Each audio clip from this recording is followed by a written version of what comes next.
what we expect the world to be going through in the coming years, if we do not deal with the issues mindfully and with a positive approach, our survival, even as a human race, will be affected. So unless we are mindful, realistic in our approach, it'll really be difficult for us to cope with all the challenges that we will be seeing in years to come. And when we do our environmental work, we need to ensure that there is a fun part of it. We need to believe in it, see the value of it. And maybe when you are more mindful, you are less drawn by materialistic things and more by experiences, which will make you also more harmonious in your approach towards life and towards the environment. So I think positive psychology really fills a great gap when we discuss the climate crisis and can help us solve a lot of our problems in the future.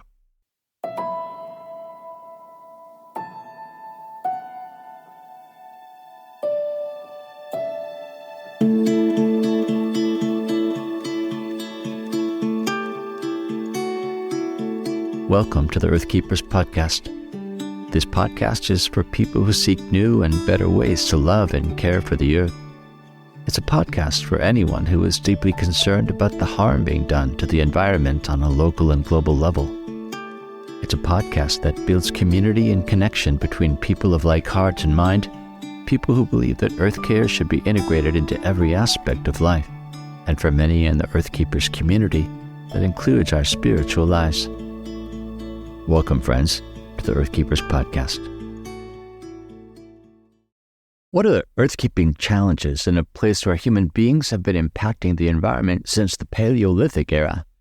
And how does one think about restoring nature in a place known as the cradle of civilization? Well, in this episode, we're going to gain some practical wisdom from the Hashemite Kingdom of Jordan. And for that perspective, we welcome Mohammad Asfour, founding chair of WADI, an organization that advances water conservation and land stewardship practices in Jordan. He's also an environmentally conscious businessman and a skilled nature photographer, and I'm glad to have him with me. Mohammad, welcome to the podcast. By way of introduction, could you describe some of the main projects and organizations that you're involved in these days? So I've been involved in environmental activism for about 2 decades now. Currently, I chair an NGO called WADI that's all about ecosystem restoration. I'm also involved in an initiative called Ahl al-Balad, which is all about spreading positivity in community through volunteering. I'd really like to hear first about your environmental restoration work. And I wonder if you could describe that work and maybe give some examples of the changes that you're helping to bring about. I think the first time I got involved in reforestation was back in 2010 when I was asked to revive Jordan's Arbor Day celebration. During that year, we planted about 30,000 trees in 6 different locations around the Kingdom of Jordan within 2 weeks only. And each of these events was under the patronage of a member of the royal family here in Jordan. Now, since 2018, I've been chairing an NGO called WADI, which I'll be talking more about today. So WADI is essentially about sustainable ecosystems development, but why did WADI shift from providing plants to organizations to actually doing the work that you're doing today, the actual involvement in the restoration work? Yes, thank you for this question. I think it's really important to note that since its inception, WADI has been involved in restorative planting in addition to providing high-quality native plants. Now, while providing these high-quality native plants contribute to ecosystem restoration, we feel that actively engaging in restorative planting represents a more holistic approach towards environmental conservation, which is essential for long-term sustainability and biodiversity conservation.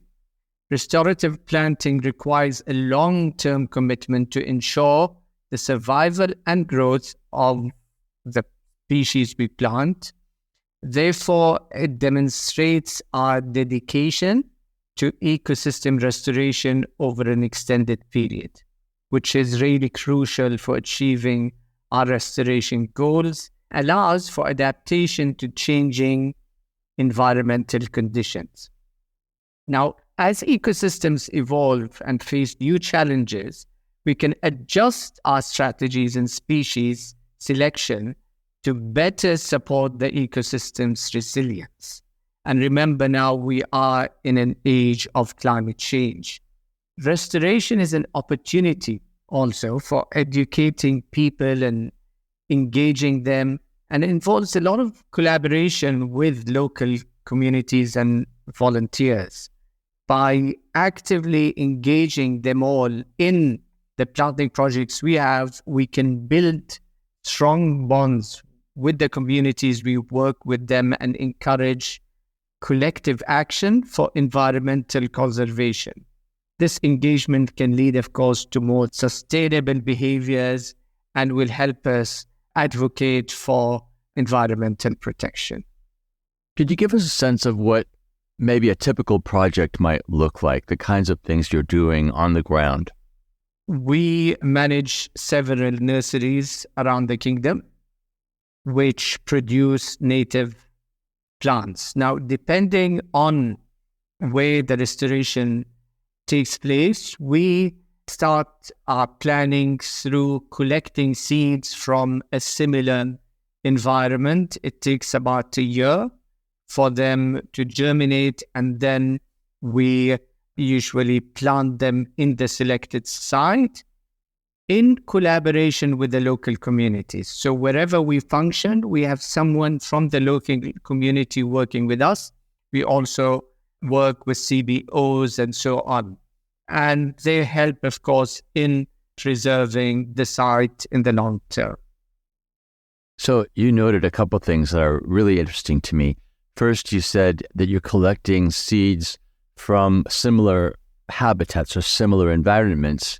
And I think that brings up the question of microclimates, that the approach to reforestation or restoration can't be generic, right? It's got to be based on deep understanding of a particular place. So I wonder if you could comment on that. And also, you listen to people clearly, the locals, and I'm wondering, how is that important in terms of the work that you do, both listening to the land in terms of the particular environment, but also listening to the people who live in that environment? Okay, so let me maybe start with the microclimate question. And I think it's very important to understand the microclimate in order to make informed decisions within various contexts. So microclimates can vary significantly, even within a small area. Affecting factors include temperature, humidity, sunlight, wind patterns, and so on. So we really need to understand these specific microclimatic conditions. And then we need to ensure that the right native plants or indigenous plants are selected for optimal growth and survival, since different types of plants thrive in different environmental conditions. Microclimates can also influence local precipitation patterns and water availability and so on. So by considering the microclimate, we can choose plants that are adapted to local water conditions. And remember, Jordan is the second most deprived country in the world when it comes to water resources. So this can really help us conserve water and reduce the need for irrigation, which is really crucial in Jordan's case. Now, microclimates can also affect soil temperature, moisture level, nutrient availability, and so on. And these factors influence the health of soil and also the microorganisms that live within soil ecosystems. So again, planting the right species in the right microclimate can promote a healthier soil, which is essential for plant growth. And now in an age of climate change, we realize that climate change is causing shifts in microclimates, making it even more critical to pay attention to this changing context.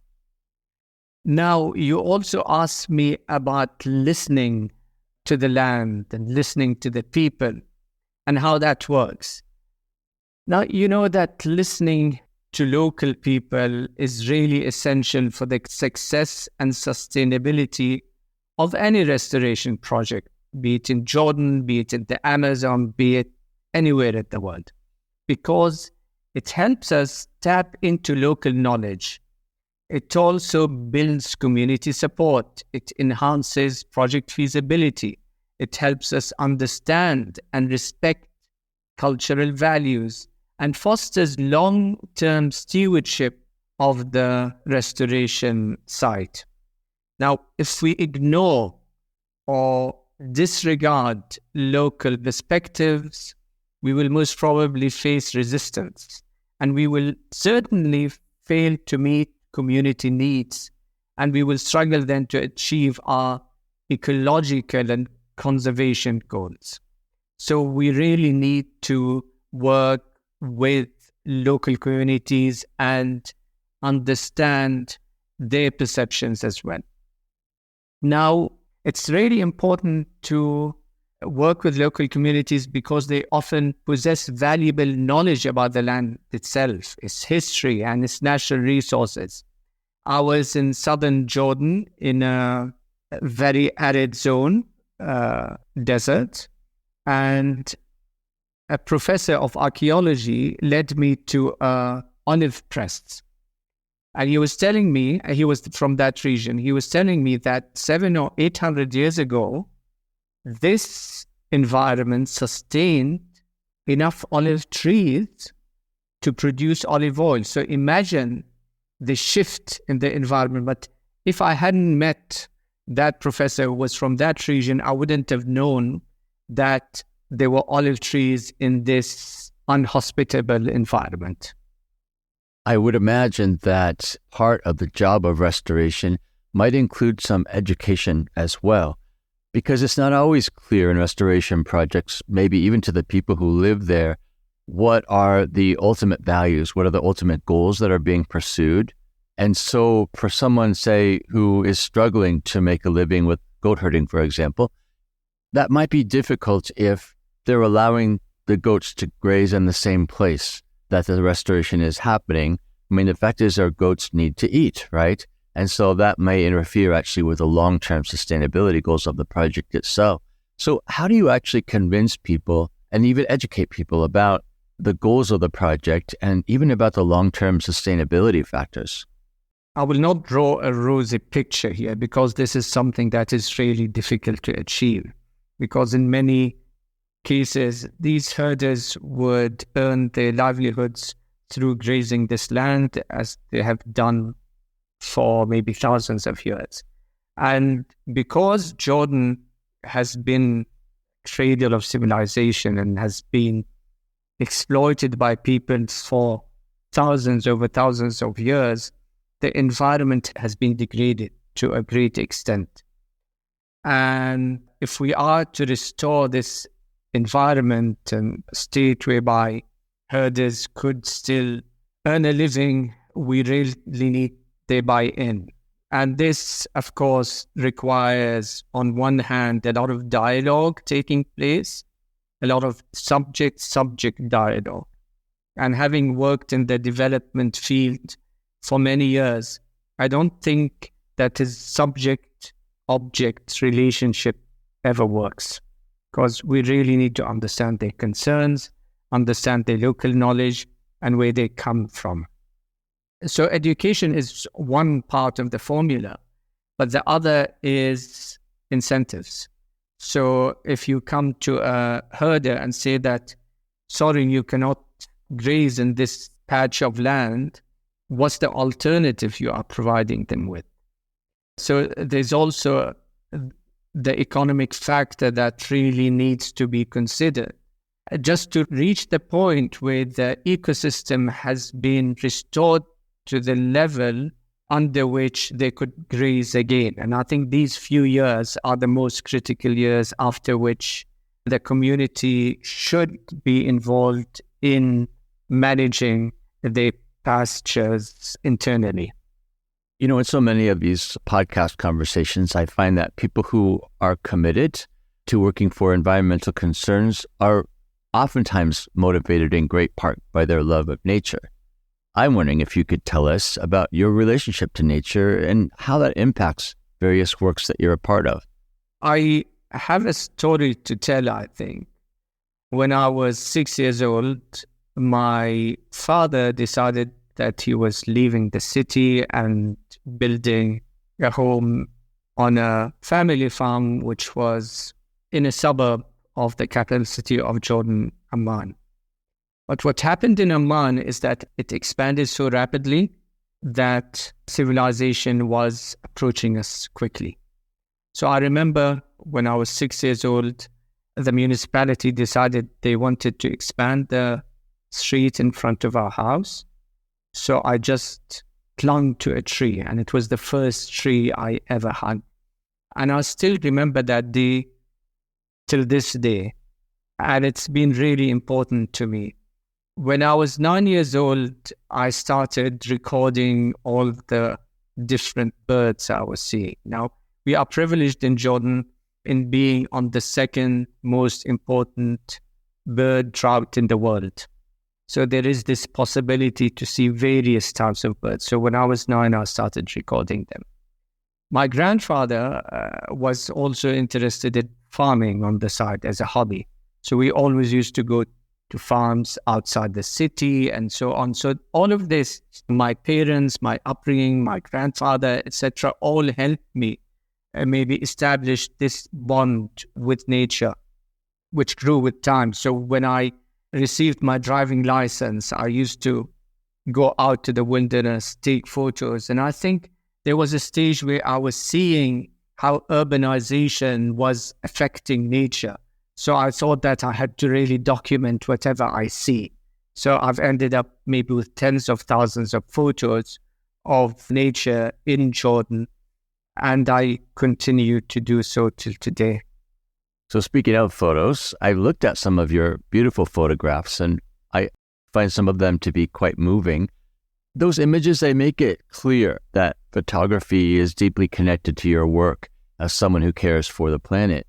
Could you describe what the creation of photographic images means to you, and maybe what you hope your images might mean for those who look at them?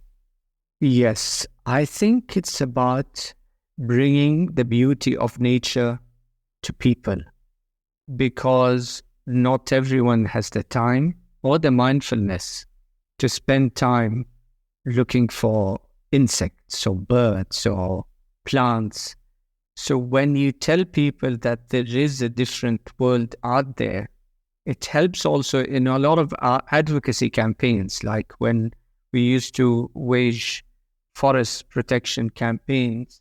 These photos really made a difference when people started seeing how beautiful things are outside cities. And I remember once we had this advocacy campaign and we were at the Parliament. And a boss of mine who had become an MP was sitting next to me, and she showed me this photo. She said, "See, they're going to cut these trees." And this photo was a photo I had taken. So other than them being a tool to bring beauty to people who do not have the luxury of being out in nature, it was also very helpful as an advocacy tool, whereby decision makers also saw maybe the potential in protecting this natural beauty and heritage.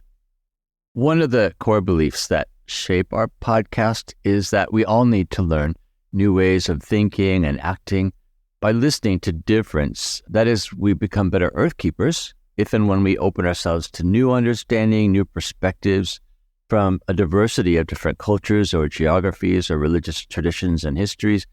What are some of the perspectives that our listeners from all over the world can learn from Jordan? I think one of the lessons that people within the region can learn from Jordan is the role of civil society. So I think Jordan was one of the few countries in the world whereby an NGO manages most of the nature reserves in the country. I'm referring to the Royal Society for the Conservation of Nature, of which I've been a member for many years. Now, this is a great example of how people coming together can make a difference. So within this NGO, we have a general assembly. We elect the leadership of the organization. The organization itself is responsible for protecting nature reserves. It also works very closely with local communities. So a lot of the staff come from the local community. It's helped local communities develop products and services that could earn them important revenues. So there are, in different reserves, there are different workshops that produce different natural products. It was able to introduce the concept of ecotourism and to an extent adventure tourism. So I think this is one of the important examples that could be shared as a better international practice and comes from Jordan. It's interesting that you described that as one of the key values, that participatory governance, that participatory kind of influence. One of my students, Jawad Hadadin, he wrote his thesis about that very thing. And for me, what I learned from him was just how much Jordanians seem to value democracy in some ways. They value the capacity to influence things together, right? To come together, make decisions together. And I just was really struck by that because it's not something I would have associated with Jordan from the outside, but really learned from him about that value. And now you're saying that in terms of environment care, that's also a value there that seems to be in action, a dynamic. Yes, I really respect Jawad's perspective on this issue. And I think the perception of Jordan from abroad doesn't always reflect reality, because Jordan is a product of so many different civilizations, from Greek to Roman to Islamic to Ottoman to Ayyubi to whatever civilizations that were here at one stage. So Jordan is the product of all of these civilizations. And I think people in Jordan are more expressive of their opinion than many others in the region, simply because it's part of their culture. And I've always thought that even within civil society, it's really important to have good governance practices, because without having those, we cannot have a thriving, sustainable civil society that could work hand in hand with decision makers, with ministries, or with whoever in advancing the green movement. I definitely agree. There's a lot about the power of civil society that the rest of the world can learn from Jordan, I think. Thanks for sharing that with us. And speaking of our mutual admiration for Jawad's work in promoting civil society and good governance, we're going to take a quick break for a message that he has for our listeners. السادة المستمعين، أسعد الله أوقاتكم بكل خير. This is Jawad Haddadin from Amman, Jordan. If you are a regular listener to this podcast, you'll know that Earthkeepers really value learning from lots of different perspectives. Practically speaking, that means that this podcast features guests from many places in the world. And that has a lot to do with the diversity of podcast listeners. In fact, at the time of this recording, Earthkeepers has listeners from 112 different countries. In just the last month, that audience has grown to include Czech Republic, Malaysia, the Faroe Islands, Bangladesh, and Brazil. In order to keep on featuring diverse points of view, we need your help. If you have an idea for an interesting podcast guest from wherever in the world you live, please go to the podcast website at earthkeepers.online and share your idea. For now, let's get back to the conversation with Mohammad Asfour. So in terms of demographics, Jordan is, of course, a majority Muslim country. And I find myself curious to ask about the possible intersections between religious practice and creation care. In an earlier conversation that we had, you mentioned that in the history of Islamic thought and practice, there are examples of creation care that we might find inspiration in. Just wondering, what have you learned about the connections between Islam and earth care specifically? Let me mention something I've been working on before I delve deeper into this question, just about the harmony of faith and religion in Jordan. So I recently helped the Ministry of Tourism in developing something they call the Christian Pilgrim Trail. So it starts from Mount Nebo and goes down to the baptism site.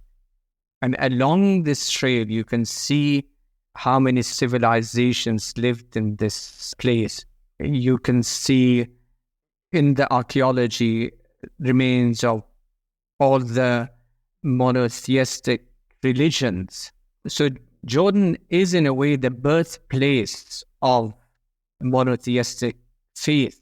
And Islam is an extension, of course, of Christianity and Judaism. This is how people in this part of the world look at it.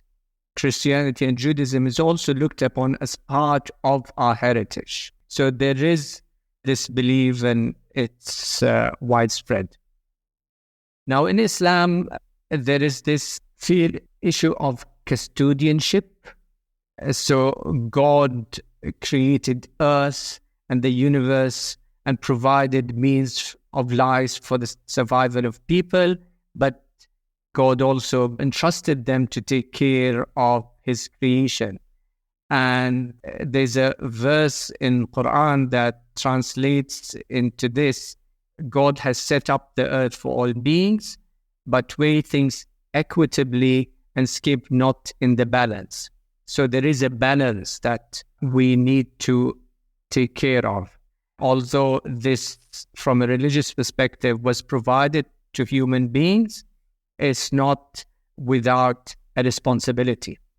So there is this concept that, of course, is an extension of monotheistic religions at the same place. So Jordan, in that sense, is a place of harmony, a place of understanding and peace and so on. But some of our problems is that a lot of these concepts of custodianship aren't always respected, which causes damage to our natural heritage. Well, it's certainly the case in the U.S. There is a movement among Christians, among churches, of people trying to recover understandings from the source text, from the Bible, that actually would make us better earth keepers, right? Because I think on the one hand, perhaps you could say that scriptures have been twisted a bit or selectively used in a way that justifies environmental degradation and exploitation. On the other hand, there's an ignorance that people just don't actually know what the Bible says about earth care. And I wonder if that's actually the case in Jordan. That perspective that you just described of custodianship, are most people aware of that, or is that something that maybe has gotten lost, gotten hidden? Unfortunately, even if many people are aware of this, they don't really practice these traditions. And I think this happens when you put on your survival hat and you ignore everything else. So yes, it's not something that is always respected, but we do in a lot of our campaigns focus on some of these religious values. And I remember a few years ago, we had this campaign whereby we had seedlings distributed to mosques and churches in Jordan as a reminder of the role of faith in protecting the environment. I really love that. Yeah, that's inspirational. You know, when it comes to environmental action and earth advocacy, it's common to hear that nonprofits are doing the work, that government agencies are working in that sphere. What isn't so common is the idea of for-profit businesses joining forces in order to participate in earth care more effectively. Tell us about your work with businesses and the association that you're part of and what that group seeks to achieve. So there are two examples. The first is the Jordan Green Building Council. And what happened at a certain stage with a lot of our advocacy campaigns, there was this belief that environment and the economy clash. So we had to prove that there is a future in a greener economy.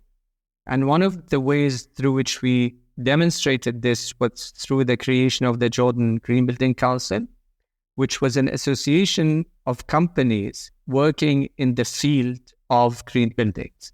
So they could be contractors, material providers, architecture and engineering firms, and so on. They could also be lawyers. And the idea was to create a marketplace where you could encourage business happening between them and present an example for others to follow. So this was one of the examples. The other is I'm part of this global network called Nexus, which is based in New York. And we've been trying through our work together to highlight the importance of impact investing. So taking into account the social, environmental, and many aspects that should guide the investment decision. And I feel there's a big movement taking place in the private sector that could help lead a greener economic future. In your view, I wonder how you think entrepreneurial thinking and strategy might help us solve some of the environmental challenges that we face today. I think entrepreneurship could play a vital role. And I remember in 2004 when I founded the Queen Rania Center for Entrepreneurship based on the MIT model at the time, I was amazed by the ideas that came out from students.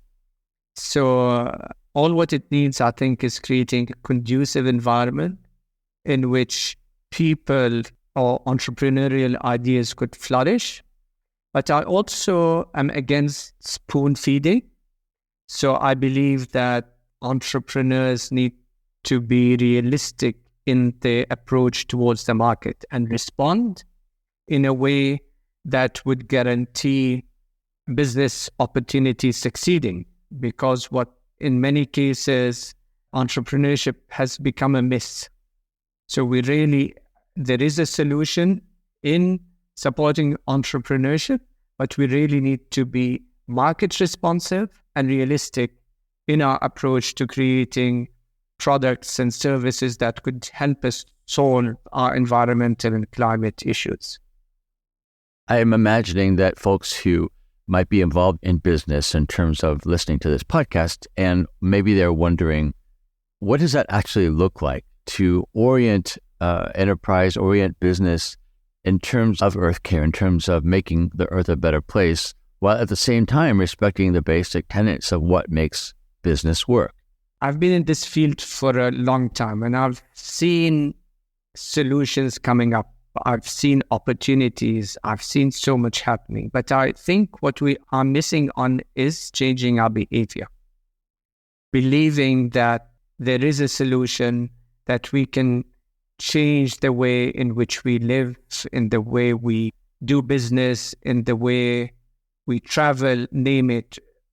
There are so many opportunities, but a main barrier is our conventional behavior that is not really allowing us to benefit from these new technologies and new realities to the extent possible.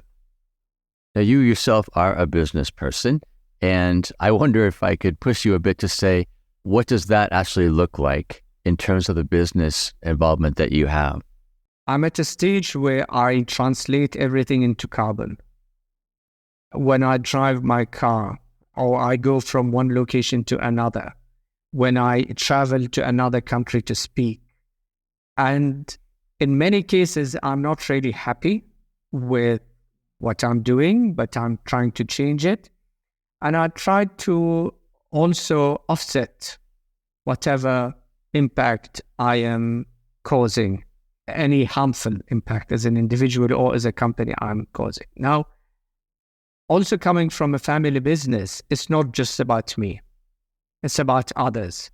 So convincing others within your family business or within your company is really challenging because they are, in many cases, part of this ecosystem which does not always see value in changing the approach. So for me, I think this is the main stumbling block. But as we move more towards a greener economy, a circular economy, call it whatever you wish, hopefully they will start seeing more opportunity in changing conventional ways of doing business. Really, what you're talking about is fundamentally culture change, and cultures do not get changed very easily. There's lots of resistance to that, but it sounds like you're hopeful about that it's possible. And part of that hope depends on showing people the benefits, showing people the outcomes of the changed behaviors. Am I hearing that correctly? That is 100% correct. Well, now, in terms of your core values, you ascribe to beliefs in the power of positivity that you said at the beginning of our interview, and you draw from the field of positive psychology in your writing and your speaking. Tell us what that actually is. What's the essence of your thinking, and how does it make a difference in your work? A few weeks ago, I was in Vancouver at the International Positive Psychology Conference, where I spoke about tackling the climate crisis from a place of positivity. And I think this is extremely important because taking into account what we expect the world to be going through in the coming years, if we do not deal with the issues mindfully and with a positive approach, our survival, even as a human race, will be affected. Take an example of what happened in Libya recently with the flash floods that occurred there and the thousands of deaths that occurred in one city due to rainfall. So unless we are mindful, realistic in our approach, it'll really be difficult for us to cope with all the challenges that we will be seeing in years to come. Now, I had mentioned the importance of behavior and maybe the importance of hacking what we call the habit loop. We really need to create different habit loops. We need to think carbon, as I mentioned earlier. And when we do our environmental work, we need to ensure that there is a fun part of it. We need to believe in it, see the value of it. And I think it's really fulfilling when you see all these young people feeling a responsibility towards Earth and towards the future generations. It makes you really feel positive. And maybe when you are more mindful, you are less drawn by materialistic things and more by experiences, which will make you also more harmonious in your approach towards life and towards the environment. So I think positive psychology really fills a great gap when we discuss the climate crisis and can help us solve a lot of our problems in the future. You know, in the context where I teach, I do actually get to teach some psychology courses, especially psychology in relation to culture. I will say, though, that most of my psychology students really are thinking about psychology with an orientation toward individual healing, right? I mean, the practice that they're aiming to participate in once they get their education tends to be more about one-on-one therapy. I think what you're talking about is a psychology that's very much oriented toward larger groups, perhaps whole societies. Is that correct? Correct. And we applied this to an initiative here in Jordan. So in 2013, we launched an initiative called Ahl al-Balad, which means people of the place. Now, 2 years later, we were observing some of the photos while we were reassessing our strategy. And we saw that a lot of the people who were joining us were really happy. And you know that people are happy when you see something called the Duchenne smile, which is a genuine smile that indicates that people are genuinely happy. So we changed our approach and applied principles of positive psychology to our initiative. And we decided that this will be a movement that will help spread positivity in society through volunteerism. And now, if you come and join us on a cleanup campaign, you can see the amount of happiness that occurs. It happens because there's this connectedness between people who join. There's this feeling of satisfaction for making a difference. Now, we know that if we hold as many campaigns as possible, we will not be able to solve the littering problem on our own. But at least we can help change behavior, and our members could also enjoy the experience while they're doing it. So there is this application of positive psychology on a community level, which I feel has a lot of potential if applied correctly.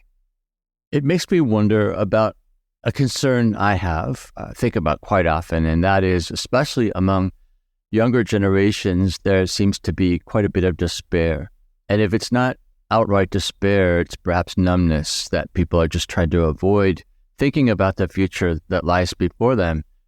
Do you think this positive thinking, positive psychology approach has any bearing on that particular issue, maybe especially among young folks? Totally. And I think one aspect, there's a strong relationship between mindfulness and positive psychology. So by learning how to be mindful, you're learning how to be realistic, to accept things the way they are, and then act accordingly. As with the entrepreneurship, it's the same case with positive psychology.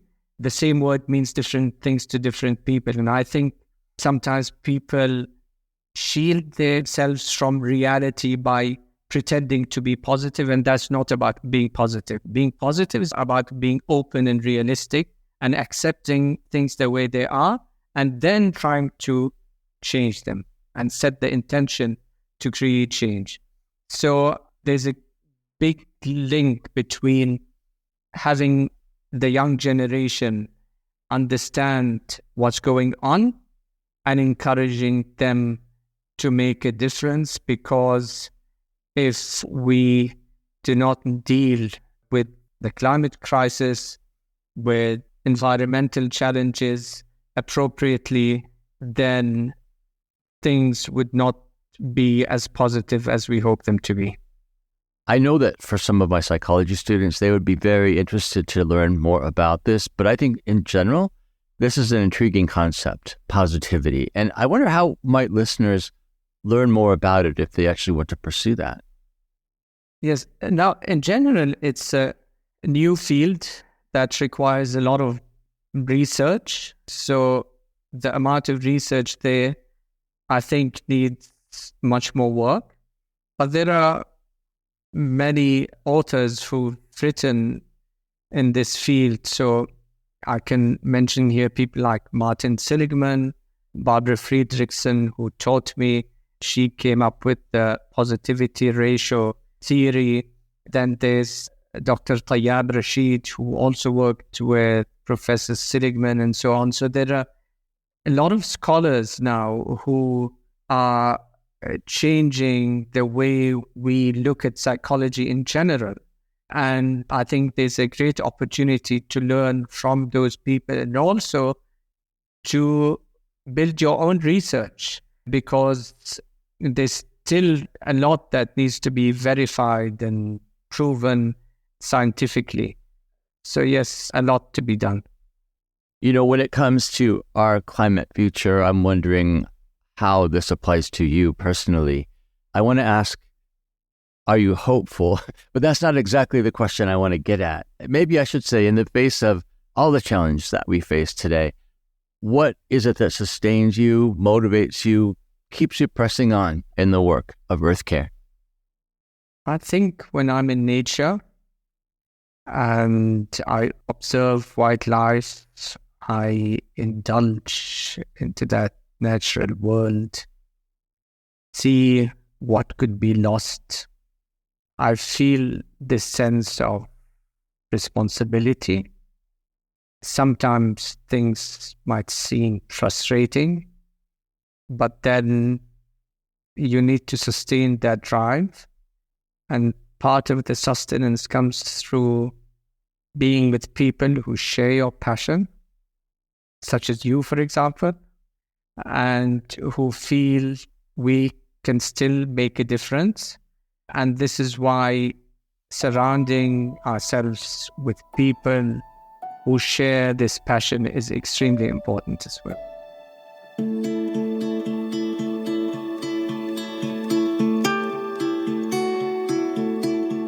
We've been in conversation with Mohammad Asfour, a thought leader and environmental advocate. To learn more about his work and to see some of his beautiful photos, just follow the links in this episode's show notes, and you'll find those on our new website at earthkeepers.online. I am Forrest Inslee, your podcast host. Our executive producer is James Amadon, and our producer is Dave Wolfers. Timothy Connor is our editor, and Forrest Reed is the creator of our original music. Our research assistant is Colleen Meggerly, and Jesselyn Gentry is our social media director. Thank you, friends, for listening, and please join us for our next conversation on the Earthkeepers podcast.